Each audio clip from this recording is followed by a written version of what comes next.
Ah, la famille.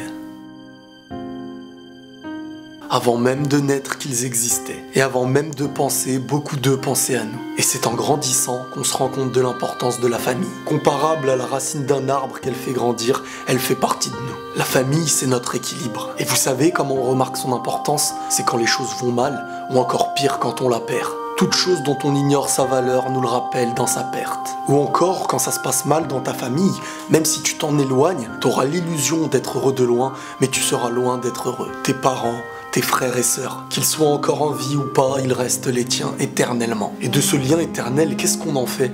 Qu'est-ce qu'on ressent pour eux? Attention, tout n'est pas rose, et toutes les familles ne s'aiment pas aveuglément. Mais nous, individuellement, qu'est-ce qu'on fait pour entretenir ce lien? Sommes-nous le mur qui les rejette, ou sommes-nous le pont qui les unit? Les parents. Personne n'est plus estimable que les parents sur Terre. Et que tu sois en accord avec leur choix ou non, tout ce que tu vas sacrifier de ta personne pour leur bien en sera ton bien. Tout le bien qu'on fait à nos parents, que leur choix nous convienne ou non, est un bien qu'on se fait à nous en leur faisant. On nourrit cette racine qui est en nous et elle nous fait grandir. Comme je l'ai déjà dit, il faut pas être aveugle. Et les parents, malgré tout ce qu'ils pourront nous offrir, ne sont que les enfants d'hier qui sont devenus les parents d'aujourd'hui. Ils ne sont pas parfaits et parfois ils vont se tromper.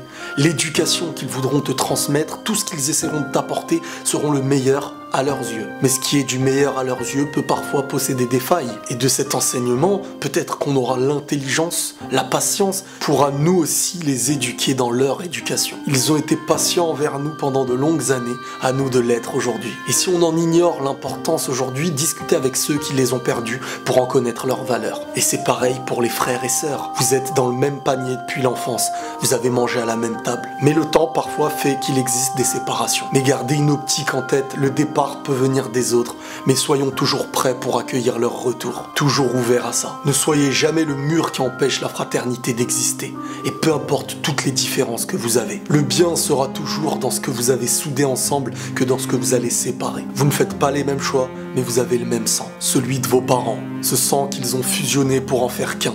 Le vôtre. Et comme dans tout, il existe aussi des exceptions familiales. Et c'est en voyant leur tristesse qu'on se doit de nous rappeler cette chance qu'on possède de les avoir. La chance qu'on possède de les voir. Et c'est quand on n'aura plus honte de leur dire qu'on les aime, qu'on comprendra ce bonheur. Qu'ils soient proches ou loin, ils sont des nôtres. Qu'ils soient en vie ou non, ils sont toujours des nôtres. Un jour sera le dernier, et c'est toujours à la fin qu'on s'en rappelle le début. Du début à la fin, ils sont des nôtres. C'est notre famille, c'est notre équilibre. Prenez soin de vous, prenez soin d'eux, et la paix sur vous.